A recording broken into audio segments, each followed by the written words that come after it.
Hi, this is Mike Askarian with Washington State Department of Transportation. Hello, my name is Tom Nielsen. I am with Mid-Mountain Contractors, and we worked in partnership with WSDOT on this project.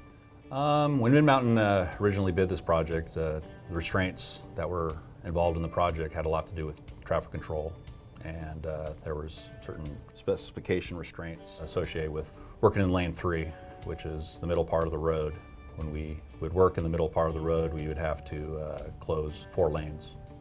And so that was a restraint that we had to plan around. Working on the 3rd lane and replacing the panels was one of the big challenges because you had very limited hour of working hour, maybe about 4.5 hours, and you had to replace the panel and open up the lanes. And that included the setting and removing the traffic control at the same time. We realized that the success of that traffic control would be a substantial effort.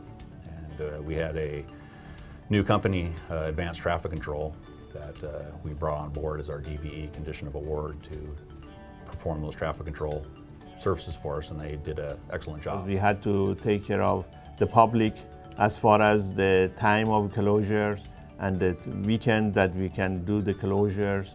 For the 56-hour closure that we had. We had to work with the different cities, with the businesses, like South Center. We worked with City of Federal Way, SeaTac, Tukwila, to make sure these closures are acceptable to them and they are well informed in advance.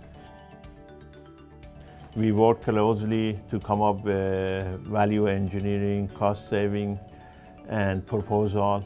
And they reduced the number of weeknight closure because of the VSAP that they proposed, and there was a saving of about, between both of us, about over $700,000.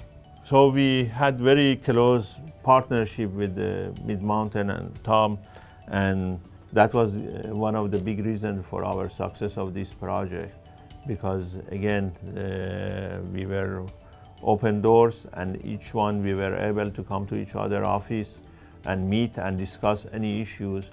And at the end of the day, all the problems and issues that came up, we were able to solve it easily and improve the process.